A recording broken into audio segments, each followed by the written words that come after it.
السلام عليكم ورحمة الله وبركاته. كلنتي وعنا وناكسن كسو دوادا Somali Network Group. Somali Network Group ayaa waxay idin la diyaartahay in idiin soo gudbiso maadooyin networking kuwaas oo ku baxaya afka Soomaaliga. Somali Network Group marka la soo gaabiyo waxa loo yaqaanaa SNG. Haddaba maanta casharkeena ayaa wuxuu ku saabsanaan doonaa router. maadaama LAN iyo aan soo aragnay iyo wireless intaba. haddaba routerka waxaa mataqaana lagu tilmaamayo inuu yahay intelligent device wuxuuna u shaqeeyaa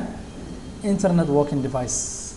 waana layer 3 wuxuuna mataqaana communication ka sameeyaa two difference mataqaana logical network logic ahaan ayuu u shaqeeyaa tan kale routerka waa default gateway of networking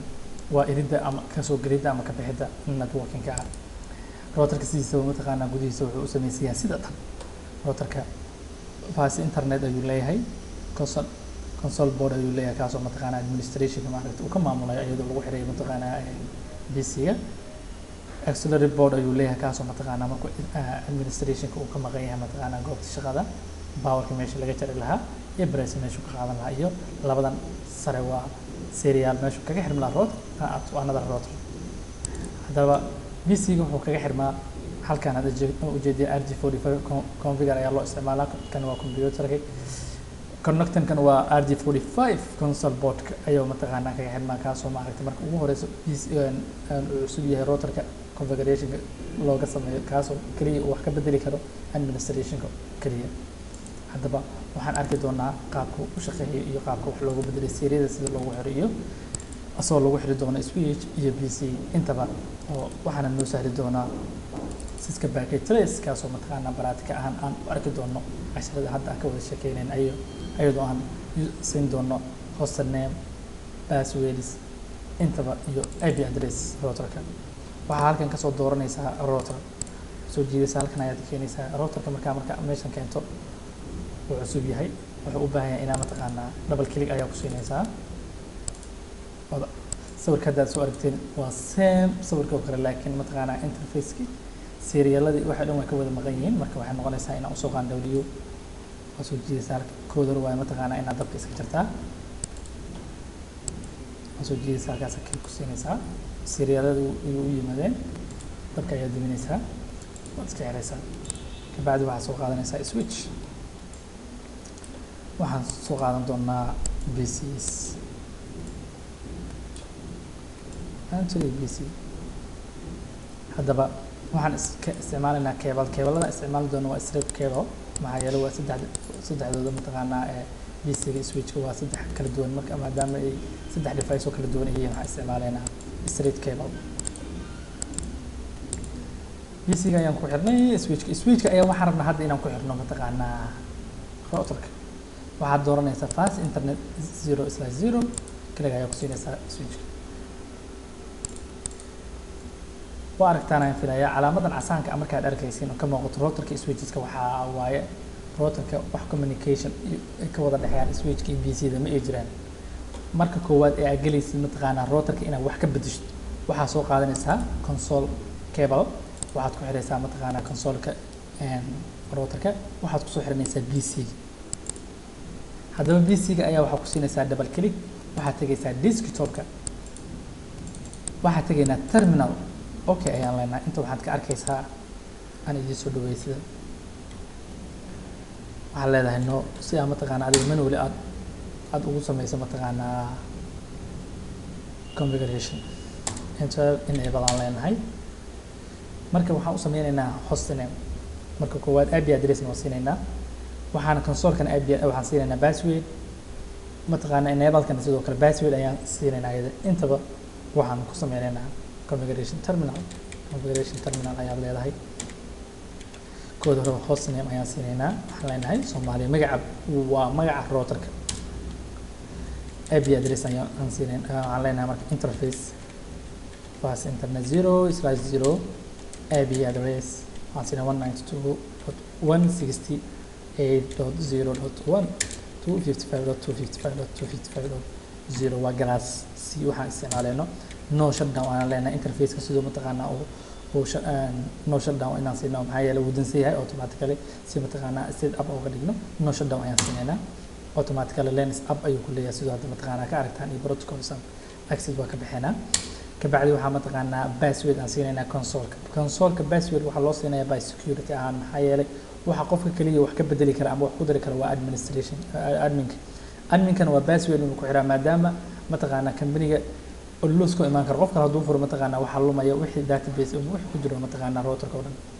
marka waa inuu password siiyaa console boardka waxaa leedahay lan console 0 password waxaan siinaynaa Somali Network Group oo CNG kasoo gaabinay log intaas ayaan uga baxnay waxaan kaloo siinaynaa mataqaanaa ayadana VTP ilaa meeqa PC ayaa laga geli karaa routerka iyadoo mataqaanaa telnet ahaan loo isticmaalayo waxaan leenahay 0 ilaa 4 waxaan isticmaalaynaa password ayaa leedahay ayadana waxaan siinaynaa Somali Network Group SNG ayaan password ayaan uga dhigaynaa log in exit waxaan si enable oo usoo gudubno waxaan siinaynaa ayadana sidoo kale password enable password waxaan siinaynaa markaan magac maxamuud oo kale exit wixii aan mataqaanaa configurationkii aad kusoo samaysay routerka waa inaad ku save garaysaa VRAM-ka WR ayaa leedahay wax walba kusoo gareeyay show run haddaan niraano waxaan arkaynaa wixii dhan aan mataqaanaa aan soo sameyno kale hostname-kaan soo siina hostname-ku waa kana hostname maxamuud Soomaali ayaa nagu qoran enable password-kana waa sidoo kale maxamuud IP address-kan soo siina interface-kana waa mataqaanaa waa kana intana waxaa ka arkaysaa mataqaanaa console-kii password-kaan soo siinay iyo VT ayadana sidoo kale mataqaanaa password-kaan soo siinay intaba halkaas ayaan routerka uga gudbaynaa waxaan usoo laabanaynaa PC-ga waad aragtaa markan fiiladan markaa hore waad iska jaraysaa maxaa yeelay waxaan ka geli doonaa PC-ga tan koowaad PC-ga waxaa siinaysaa IP address 192.168.0.2 gateway-gan waxaa mataqaanaa waa routerka IP addresses waa inaad siisaa 192.168.0.1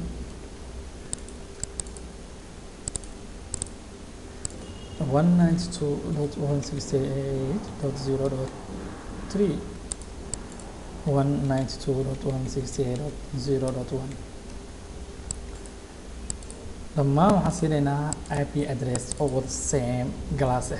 192.168.0.4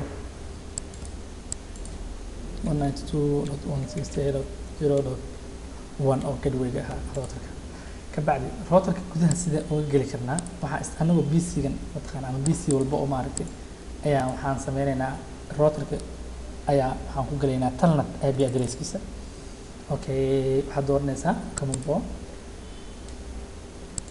ayaan soo wadnay markaas waxaa leedahay meeshan telnet 192.168.0.1 waa IP addresska routerka enter ayaa leedahay wuxuu ku weydiinayaa mataqaanaa automatically password waxaan siinaynaa waxaan soo siinay Somali Network Group enable ay imaanaysaa password ayuu ku weydiinaya inuu soo gudbiso enable waxaan soo siinay magac maxamuud okay show haddaan nahno run configure waad aragtaan aan filaa waxyaabihii dhan mataqaanaa gudihiisa sidaan u gali lahayn waxaan kaloo dhihi karnaa sidoo kale show IP route waad arkaysaan filayaa mataqaanaa IP address-kan si automatically wuxuu ugu xiran yahay fast internet 0/0 waxaan ku dhex jirnaa waa inside routerka annagoo ka dhex galayna PC-ga okay waxaan usoo laabaynaynaa PC-ga marka communication siduu uga dhexeyn karaa anagoo isticmaalayna package-yada kasoo dirayno routerka aan usoo dirayno mataqaanaa PC-ga haddaba sidaan u arki karnaa waad aragtaan malena waxaan kasoo diraysaa marka koowaad routerka waxaa usoo diraysaa PC-ga leenkan cagaarana ujeedo waa mataqaanaa communication-ka ka wada dhexeeyay wuxuu tagayaan switchka mataqaanaa wuxuu automatically waxaan ugu dirayaa routerka okay haddaba aragtaan aan filayaa package kaas u socda wuxuu tagayaa mataqaanaa switchka switchka markuu tago switchka wuxuu sii gudbinayaa mataqaanaa routerka hada waa communicationka labadooda ka dhexeeya haddii kale waxaan sameyn karnaa oo kale annagoo mataqaanaa taas ka gudbayna waxaan ka binkin gareyn karnaa routerka PC-ga waxaan leenahay inta exit in ayaan soo dhaweeyay pin 192.168.0.1 waad aragtaa inuu pinkin gareynayo routerka PC-ga ayuu mataqaanaa wuxuu ku sameynayaa pinkin maxaa yeelay meeshaas waxaad ka garanaysaa in communication uu ka dhexeeyo routerka iyo PC-ga haddaba cashirkeena maanta